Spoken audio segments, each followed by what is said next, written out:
Most people watching football have no idea what's actually happening. They know the ball goes in the net. They know someone falls down dramatically. But the rules, the offsides, the fouls, the cards, the penalty kicks, the throw-ins, the wall, why everyone suddenly stopped. Most fans couldn't explain a single one if you asked. And they've been watching for years. You're going to learn all of it right now. Here is exactly how it works. The basics. 11 players per side. 90 minutes. One objective. Score more goals than the other team. That is the entire game. Everything else. Every rule, every stoppage, every argument exists to protect that one idea. The pitch is a rectangle. The big box in front of each goal is the penalty area. That matters later. The small box inside it is the 6-yard box. The spot 12 yards from goal is the penalty spot. You'll hear about that one a lot. The ball in and out of play. The ball has to fully cross a line for it to be out. Fully. The whole ball. Not half of it. Not mostly. All of it. This applies to goal lines too. A ball that's 99% over the line is still in play. Whether you like it or not, that is the rule. When the ball goes out over the long sideline, the touch line, the team that didn't touch it last gets to throw in. Both feet on the ground. Both hands on the ball. Ball released from behind the head. Sounds simple. Players still get it wrong in professional football. Regularly. When the ball goes out over the end line behind the goal, two things can happen. If the defending team touched it last, the attacking team gets a corner kick, taken from the corner flag, aimed into the box. If the attacking team touched it last, the defending team gets a goal kick, a free kick from inside the 6-yard box to restart play. One rule. Two very different consequences. Free kicks. A foul is called. Play stops. The foul team gets a free kick from that exact spot. There are two types, and most people don't know the difference. A direct free kick can go straight into the goal. No touch required. These are awarded for physical fouls, kicking, pushing, tripping, holding, jumping into someone. An indirect free kick cannot go directly into the goal. Another player must touch it first. These are awarded for technical violations. A goalkeeper holding the ball too long, dangerous play that isn't quite a foul, or an offside infringement in certain situations.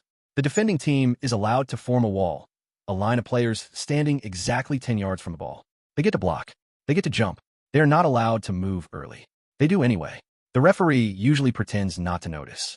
Fouls and what actually counts as one. A foul is illegal contact, but not all contact is illegal. Football is a contact sport. You are allowed to shoulder barge a player for the ball. You are allowed to challenge from behind if you get the ball cleanly. What you're not allowed to do: kick, trip, push, hold, jump into with excessive force, or make contact before the ball. The key phrase is careless, reckless, or using excessive force.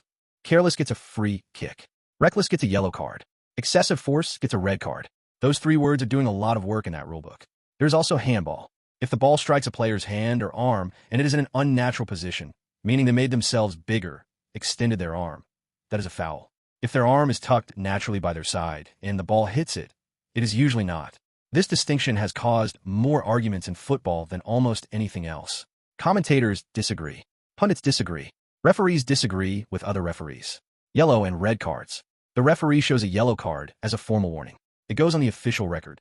2 yellows in the same match, and you receive an automatic red card, and you are sent off. No appeal on the day. No negotiation. Off. A straight red card, shown without a prior yellow, is reserved for serious foul play, violent conduct, deliberate handball to deny an obvious goal, or denying a clear goal-scoring opportunity with a foul. That last one has a name: DOGSO. Denial of an obvious goal-scoring opportunity. Yes, there's an acronym for it. Football has an acronym for everything. When a player is sent off, their team plays the rest of the match with 10 players. You cannot substitute a replacement for them. You play short, for however many minutes remain. This is why a red card in the first half feels genuinely catastrophic, and a red card in the 90th minute feels mostly theatrical. The penalty kick. A foul is committed inside the penalty area, that large box in front of goal. The referee points to the spot. A penalty kick is awarded. One player, one goalkeeper, 12 yards. The goalkeeper must stay on the goal line until the ball is kicked. They can move side to side. They cannot step forward early. They usually do. The referee usually ignores it. Penalty kicks are converted at approximately 75 to 80%. The goalkeeper is essentially guessing. They commit to a direction before the ball is struck, because a well-struck penalty is simply too fast to react to in real time. The entire ritual, the long run-up, the stutter step, the psychological warfare, exists because both players know this. It is not a football skill. It is a nerve test. Offside. This is the rule that confuses people the most. Luckily, the basic idea is simple. When a teammate passes the ball to you, you cannot be standing behind the opponent's defensive line waiting for it. That's offside. More specifically, when the pass is made, you must have at least 2 opponents between you and the goal line. Usually that's the goalkeeper and 1 defender. The reason exists for one simple purpose. Without offside, strikers could stand beside the goal all game waiting for long passes. No tactics, no build-up, no defending. Just football's version of camping at the finish line. There are exceptions and technical details, but I've covered those in a separate video. For now, just remember this. You can run behind the defense. You just can't already be there when the pass is played.